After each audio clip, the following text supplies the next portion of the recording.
নমস্কার বন্ধুরা। আজ কলকাতা বইমেলার শেষ দিন। আমি আজ যেতে পারিনি, সম্ভবও ছিল না।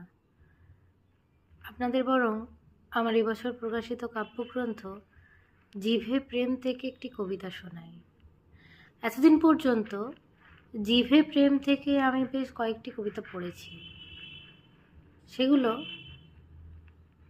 হচ্ছে তোমাকে বিশ্বাস করে নতুন সিরিজ শুরু হলো থেকে। এখন এই জিভে প্রেম কাব্যগ্রন্থের মূল স্রোতের উপর একটি কবিতা শোনাই।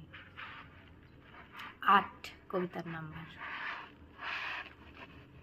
অনেক রাত্রিতে যেন বাড়ি শুনিস চুপ হলে, তোমার জন্যই জাগে অনন্ত শরীর।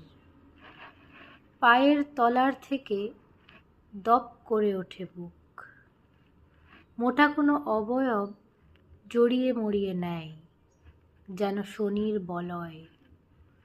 এপাশ ওপাশ ঘুরি, কক্ষপথ নিজস্ব বিছানা। সারা রাত্রি ঘুরি ফিরি, ঘুম কিছুতে আসে না। এ জীবন শনির জীবন, পাথর ধুলোই কাটে দিন। কণাগুলির সংঘর্ষ চলে, আমি সুখ শান্তির অধীন। বলয় বলয় ঘেরা, দূর থেকে মনে হয় ঘিরে আছে শান্তি সুখ। শরীর শরীর চায়, যেখানে মরিয়া জমাট আগুন স্তূপ।